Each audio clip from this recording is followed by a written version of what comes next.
introduction. What I will do is I will show you or present to you some, I would say, latest stage of studies related to the evolution of Earth-like planets, terrestrial planets, rocky planets. But as you will see, I will focus then on more or less on Earth's, not Earth analogs, but planets with Earth-type atmospheres. And I will explain you the reason and then the different factors why the early evolution scenarios are very relevant for these planets, so that we will see if they can evolve to a habitat or not. And it's now more than a decade ago, I led a huge review article about this topic. And we had it's a huge interdisciplinary field, and we always had the discussions on habitability and so on.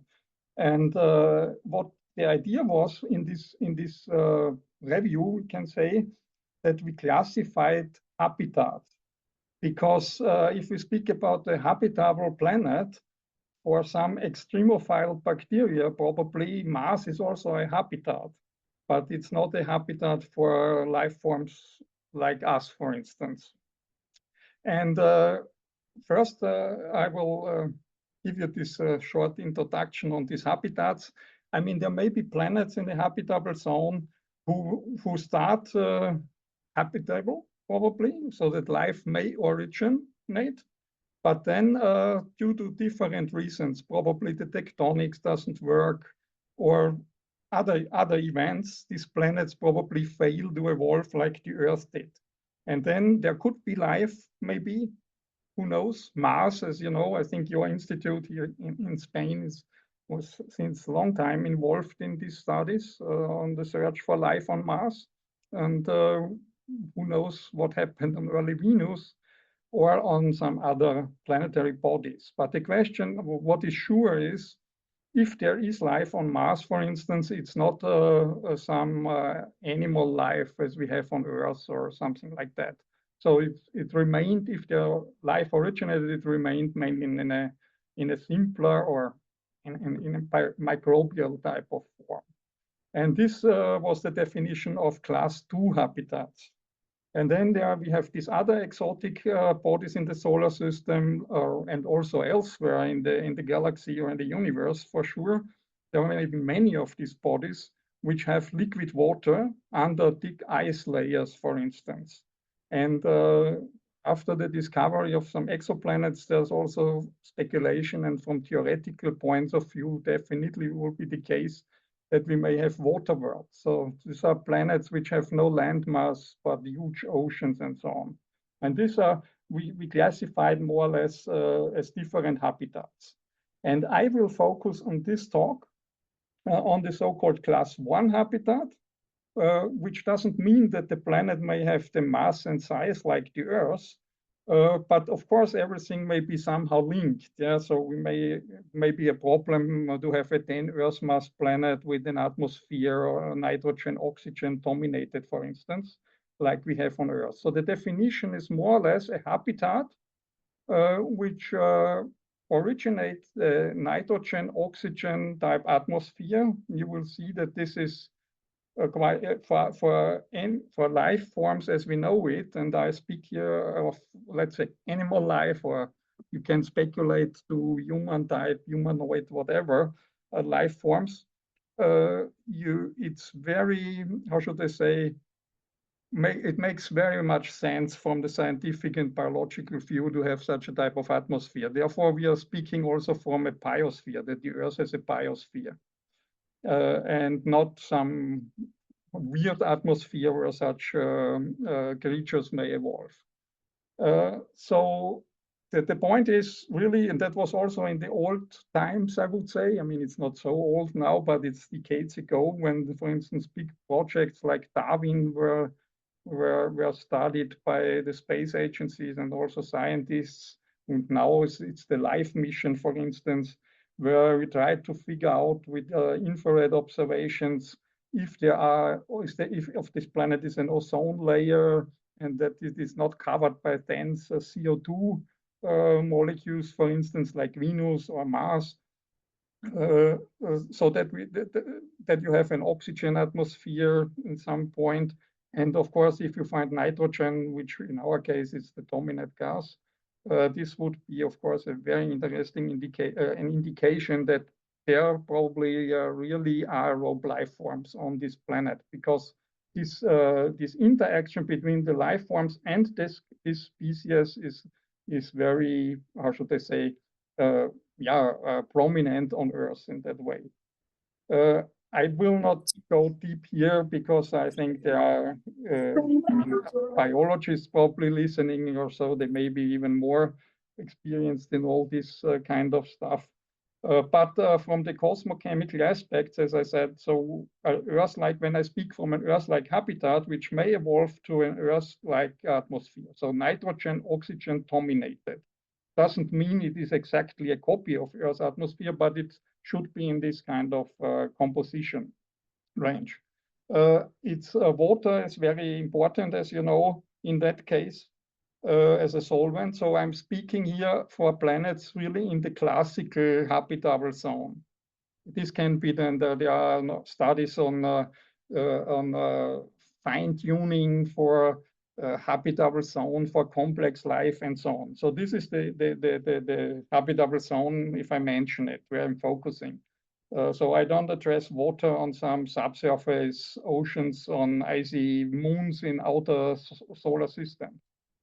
Then, of course, the life, what I'm looking here or speaking here is a carbon-based life, where you see carbon, nitrogen, oxygen. And the very important is I recommend really everyone that you read this review, if you don't know it, or it's not really a review, to some kind, yeah, from David Catlin, where he shows that oxygen in the atmosphere is very relevant for life forms, so that life forms can evolve with the sizes of centimeter, meter type.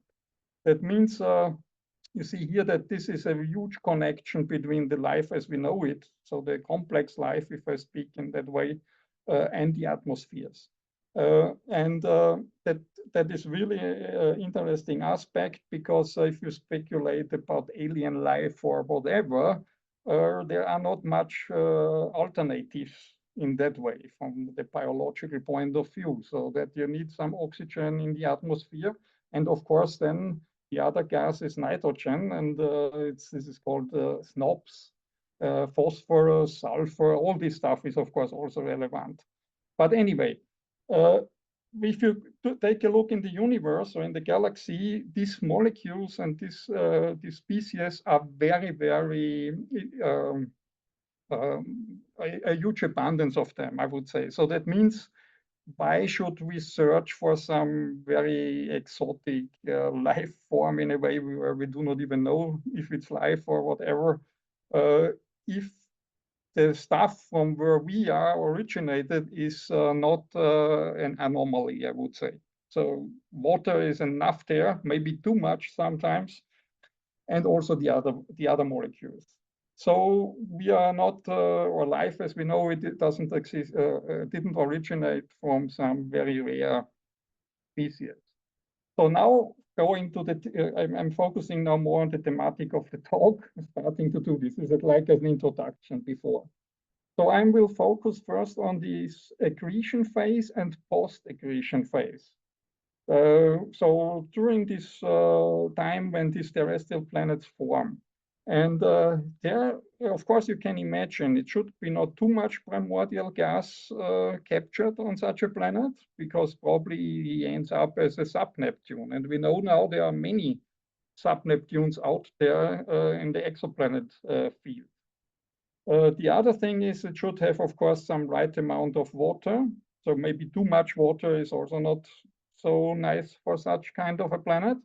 And if there's no water, it may also be a problem, together with the radioactive heating elements, which such a body should accrete, so that you have a right mixture of this in the interior of the planet, so that the geophysics produces or evolves to the right tectonic regime. Because you will see that this is also very relevant for such an atmosphere. I mean, we have here on Earth, we have this, let's say, plate tectonics. It's the only planet so far we know. And compared to Venus or Mars, those planets at present time don't have a plate tectonics as on Earth. And it's also a reason that they ended with these CO2-dominated atmospheres. But more on that a little bit later. So this is very relevant. Then, of course, you may have a lot of other issues, but I don't focus on this if your large moons are relevant for the origin of life and so on. I will focus on the first 2 points.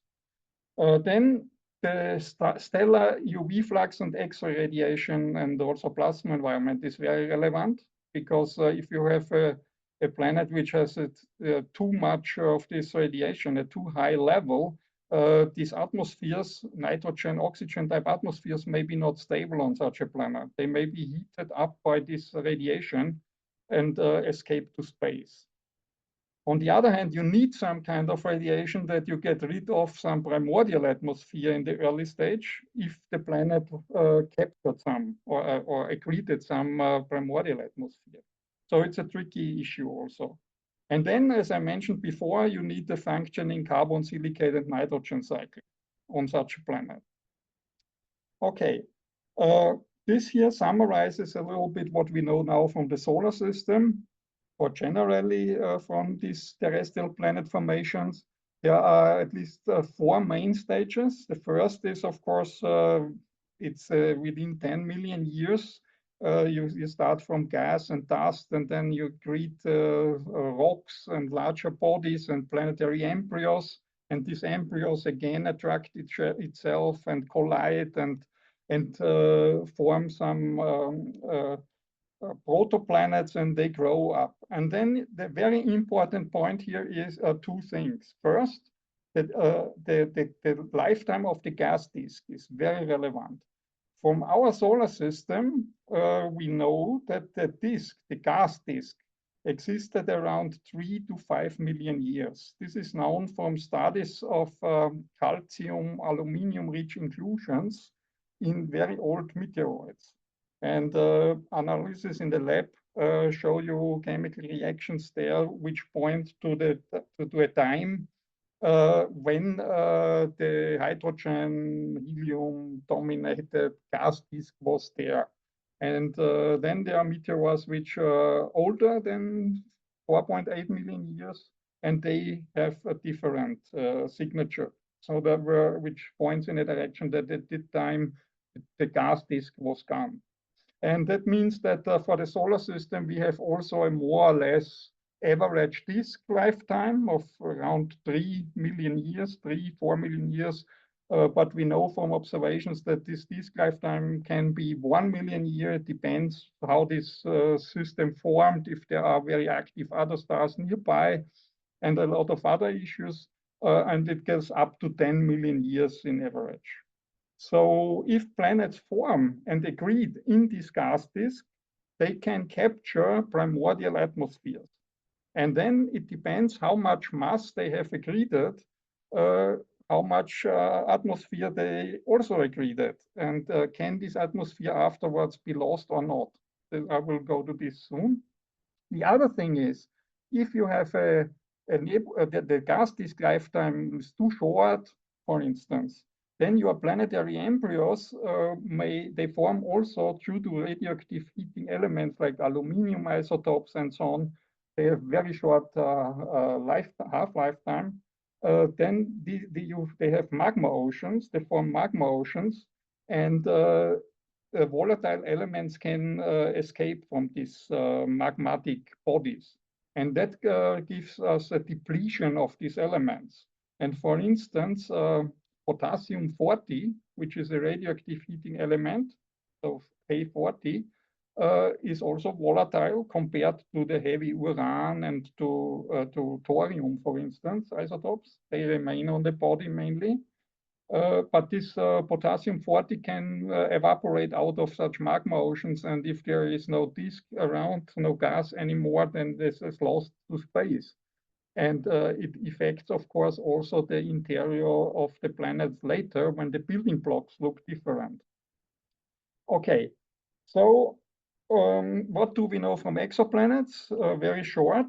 This is maybe not a very, I mean, it is not too old, but it may be not actual because they discover planets all the time. But what you can see here is quite simple. There are many, many planets out there which have a very low density. That means they have the transit radii, and you have the mass of the bodies. And if you know this, you can calculate the density, the average density, and you can see that many of them have very huge radii, and they have masses of 2, 3, 4, 5 Earth masses. But if they would be rocks, they should be on these other lines here, on the red lines. So that means these are bodies which accreted too much mass during the lifetime of the gas disk. And then they captured too much primordial atmosphere, which was never lost.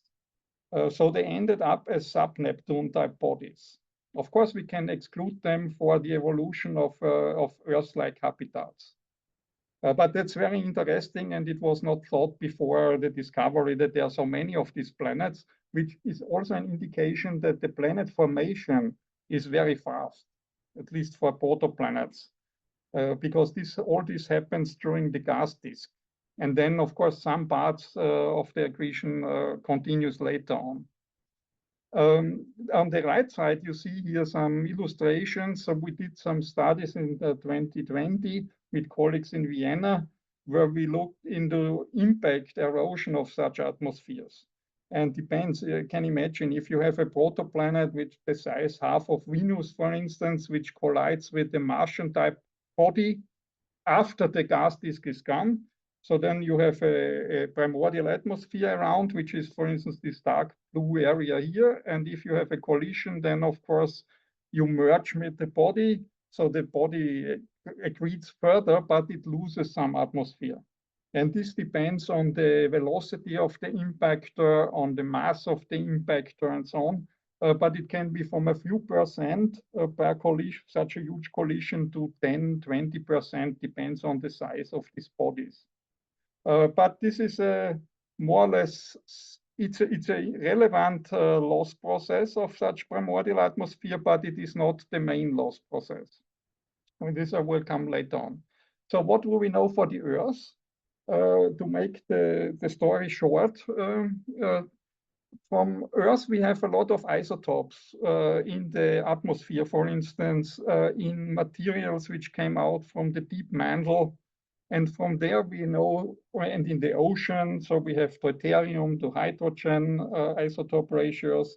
We have argon, neon isotope ratios in the atmosphere. And this, and then there is some indication of helium-3 from the deep interior. And from this, one can figure out that the Earth may have accreted a mass of around half to 60% of its present mass during the time when the gas disk was there. So it did not grow fully, and it was not too, how should I say, the mass was not too low, because then you would not have all these isotopes, or what one see if you try to reproduce them. For instance, there's a possibility that if the planet is surrounded by a primordial disk, a gas disk, gas from the disk, you can produce water out from this hydrogen. And this water from the disk, gas disk, the deuterium to hydrogen, has a different ratio than, for instance, the deuterium to hydrogen in Earth's oceans, which is chondritic material. That is an indication that Earth did not has huge amount of water produced by this nebula gas, which it would have if the mass would be much higher at that time, because then it might have taken a long time to remove this and this captured primordial atmosphere, and by this time period, you may have produced by the interaction of a magma ocean, which lays beyond this dense atmosphere, some water, and it would have the fingerprint of the nebula gas. And that's not the case. There are some hints that a very low fraction of this of the water which came out from the deep interior of magmas and were analyzed had such kind of contact with the nebula. So that would be perfectly in the case if Earth accreted this type of mass, what I said. So, but not much more than 60% we expect. Of course, if you can imagine if the solar nebula would have lasted not 3.5 or so million years, but 7 million years, then the Earth would have accreted further, and we would not speak together today because we would have ended maybe as a sub-Neptune. And this study here shows some escape of primordial hydrogen gas from such captured atmospheres. And again, here the shaded area shows you cases where you have the proto-Earth at the time when the gas disk evaporated with a mass of around 50–60%, which is shown here.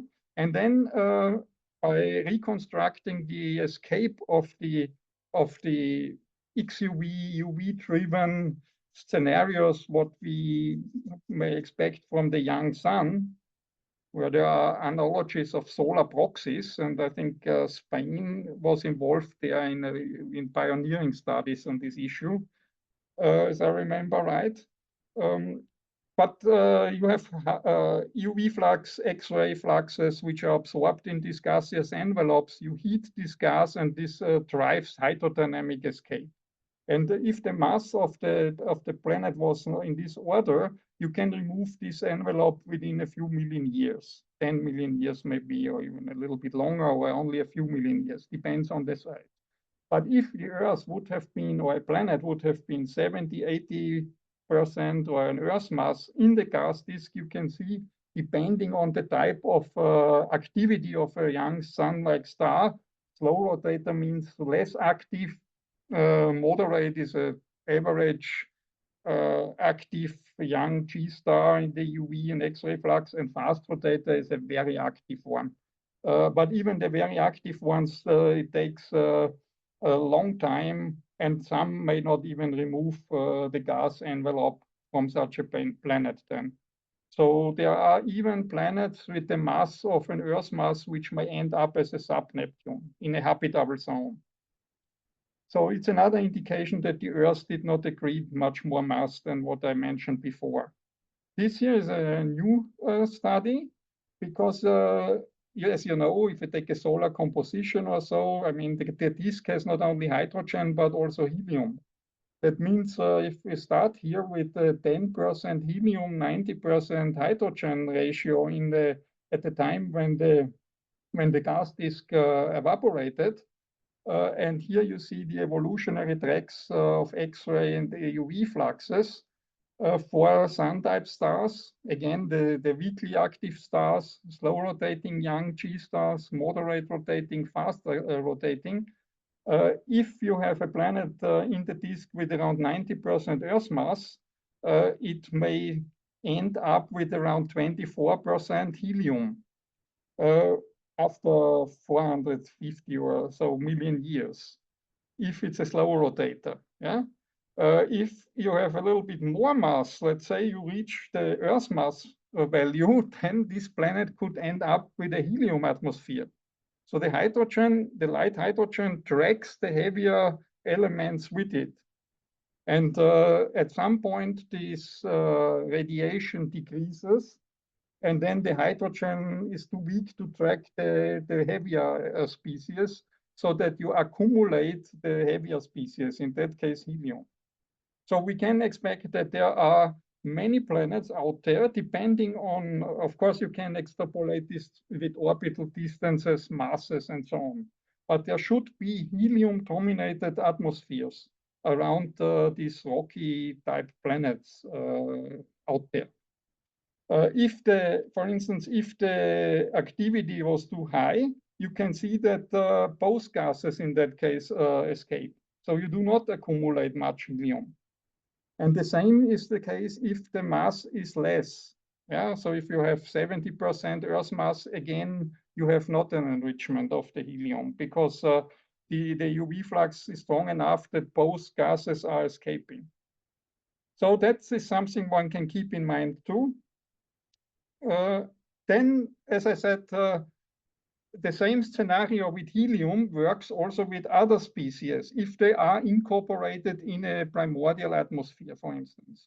There may be two kinds of things. This here shows you the radioactive heating production rate in terawatt, as one expected it, what you can reconstruct from the Earth. Yeah, so that means initial Earth had this kind of scenario here. But you see that potassium kali 40, as I said, has a short half-time of around 1 gigayear. And this was very relevant in the early stage because you need to prepare the interior of the mantle in the right way that you have mantle convection for all the following tectonic activity. And you can imagine if a planet in this early stage loses much of this potassium 40 or has too much, the tectonic regime will end up in a different way. And of course, depending also somehow how much water was accreted, because both of these works together. And what you can see here are different scenarios, and we expect that these planets also will end up with a different or a huge diversity of interior or radioactive heating elements. And all this is now relevant that you produce a nitrogen type atmosphere or a CO2 type atmosphere. Another study here is under which UV and X-ray fluxes are such an atmosphere what we have now, where we are living, or other life forms which originated in that way, can live in a nitrogen oxygen dominated atmosphere. Is the stability of these atmospheres. I will not speak much there, coming anyways soon to the end. But this is a kind of introduction to the talk also by Manuel Scherf in our next seminar, you can say, on the stability of these atmospheres. Because, I mean, all of you may know that there were discoveries and searches for CO2 atmospheres around TRAPPIST planets, for instance. So far, nothing was found. For me, it was not a surprise, because you can see that the nitrogen atmospheres above 10 ergs per second have a problem to be stable. You can do a lot of simulations, and this was done in a paper by Colin Johnston and al. 21, where we exposed the Earth's atmosphere and we met different mixing ratios of CO2 levels. And what happens is, you heat the atmosphere, the radiation is absorbed in the top of the atmosphere, and then this atmosphere starts to get first heated, expands, and then you reach a critical point where it can even evaporate dynamically. And yeah, it takes a short period of time, and such atmospheres with pressure levels of around the 1 bar or so are gone. And you have not hundreds of bars of nitrogen reservoirs or oxygen in that way. And even CO2 could have a problem in that way. So if you take time, you take a look, or you take the paper, you can see that with 99% CO2 atmosphere, which is a heavy gas, and also a gas which irradiates a fraction of the incoming short wavelength radiation backward in space in infrared. So it's a kind of upper atmosphere cooler. It's a greenhouse gas, so radiation cannot escape. But from the top, if you expose it with UV, then a fraction of this radiation is radiated backward to space, but in infrared. Therefore, with this infrared telescope, CO2 can be observed if it's there. Yeah? But also when you have such values like 165 times ergs per second, or 100 times from that of the Earth, which is in the orders of 0.66 or 1 erg, no chance that such atmospheres remain. And so if I'm coming to my last 2 slides, so that means this is really also an issue. So you cannot say on every star in a habitable zone, there may be an Earth-type planet around, because such an atmosphere may not be stable there.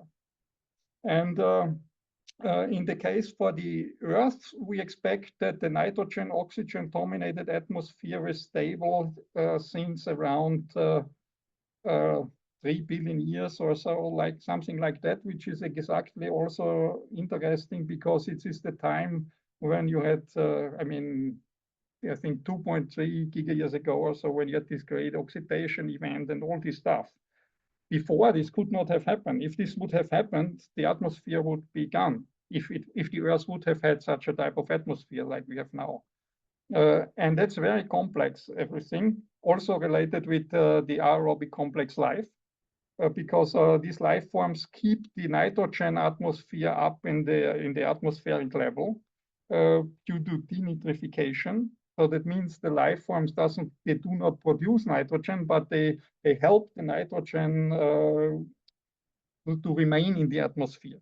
If we would remove all these bacteria or life forms which involved in denitrification, the nitrogen will be outgassed, but then it is eroded and weathered backward into the soil or in the ocean by lightning and other such energetic processes. So this is a quite relevant thing, and this made us an idea that we tried to estimate or derive a formula, which is a kind of combination, I would say, I mean, maybe somehow motivated a little bit from the Drake equation, but it has nothing to do with the Drake equation, which remains, of course, very speculative, and you can get out what you want. But we tried to make a formula which may give us the possibility to estimate these values of potential Earth-like habitats. That means these planets which have an environment where such an Earth-type atmosphere can remain on the surface.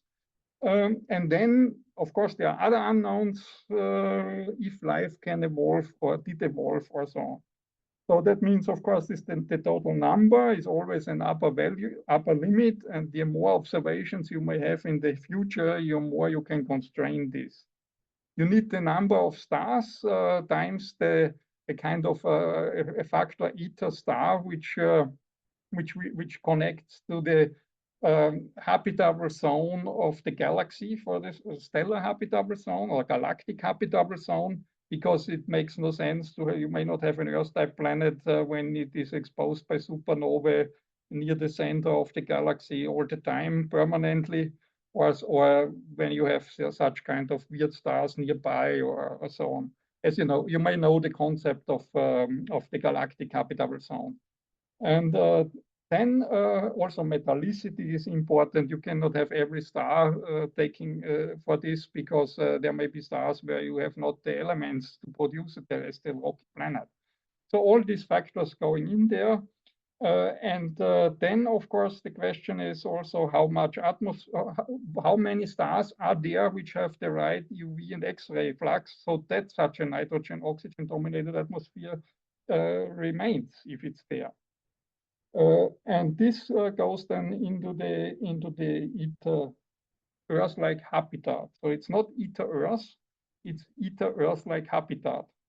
And the difference is that we can fine-tune here something in the near future, I expect, which is directly connected to the factors I discussed here. This is, of course, the number of the planets in the habitable zone. In that case, for complex life, if you will focus on animal life forms and so on, larger life forms, means this is the habitable zone, the classical, but a little bit narrower. And then there are different factors. This one is the fraction of rocky planets which originated with the right composition and mineralogy. That means when we have in the next 10 years more and more discoveries of terrestrial planets, let's say in the habitable zone of different stars, and you will find some kind of atmospheres. Then it's interesting how many of them ended with a primordial atmosphere, hydrogen, helium, mixture of that, because this fraction would also fail then that it is not a planet where life as we know it could evolve or exist. Or a planet where for instance, didn't have the right amount of water and so on. So there are possibilities which we may figure out with observations in the next, let's say, 10 years, and if you add another 10 years, you will have more even with the future very big telescopes now. And then, for instance, what is also important is a factor, as I mentioned, like some environmental issues. So, because if you find a planet which has a CO2 atmosphere, that will tell you the following: it has lost its primordial atmosphere, or it never accreted too much, so something like Venus or Earth. But the tectonic regime on this planet doesn't work properly.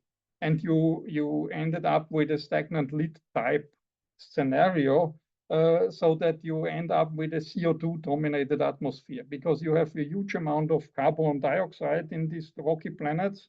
And if the tectonic doesn't work, that you cannot weather it out from the atmosphere, then it will come back into the atmosphere or remain in the atmosphere. And that's if there was not too much escape by active star, for instance, you may have such planets. And if you find a planet, I mean, even going back to the old concept of Darwin or something, or now life, and the planet is in the habitable zone, and you may discover ozone or hydrogen, water in infrared and not a dense CO2 atmosphere. And even if you do not see something like NO molecules, which would be perfect, but that's beyond the present capabilities, I think.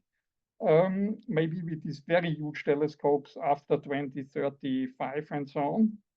But even if you have ozone and water, it shows you that that's a very important, interesting planet. And most likely there will be another gas there, and it could be, of course, nitrogen. So if you find such a planet, it remained, as expected decades ago, very, very interesting one. Getting to the conclusions. So what you should keep in mind after this short talk is that it is not, if you have millions of planets and you have many of them in habitable zones, and they are within the size or mass range around Earth, plus minus, let's say, some up to 2 Earth mass and maybe a radii of 1.2 or so Earth radii, it doesn't tell you that these planets may be habitable for aerobic complex life. I did not address the in one case, more complex issue of let's say, microbial life, because who knows? As I said, we also search life on Mars, and that if life originated on a planet, and afterwards it failed to further evolve so that it could evolve to some life forms as we know it now here on Earth, it could be there, but it is very difficult to figure out, I expect. So if you find these planets with the kind of nitrogen, oxygen type atmosphere, it will give you to a very high percentage, even a hint that this is a planet where life most likely somehow is active on the surface. And the next thing is you see that the very early stage of planet formation gives you even delivers you the right parameters or not, that you could further evolve to such a planet. And very important is these radioactive heating elements, which you can imagine may be different in many scenarios in accretion, or if you accrete too fast, too slow, if the disk time is too large, too small, too short, you may end up with different scenarios. And this will be addressed in the talk of Manuel Scherf, I think, in the next seminar a little bit, because he tried to estimate the values of Earth-type habitats in the Milky Way with our present type of knowledge, from minimal to maximal range and uncertainties. So this is the connection of the next talk. And of course, every new discovery can be used to fine-tune these numbers by observations of future space telescopes. I think I mentioned this. So if we find this type of atmospheres, it tells us a lot. So the best is you have a planet where you do not find much because the technology cannot discover it probably now, like NO or something like this. So if you have a planet with this type of gases, it remains really a very hot candidate. Yeah, and by knowing all this, I think we live in very interesting times. So at least within the next 20 years, we will get much, much more information how often Earth-type planets may exist or how rare they probably are in that sense. So thank you. And yeah, if you have questions and I can answer you these questions, please come on.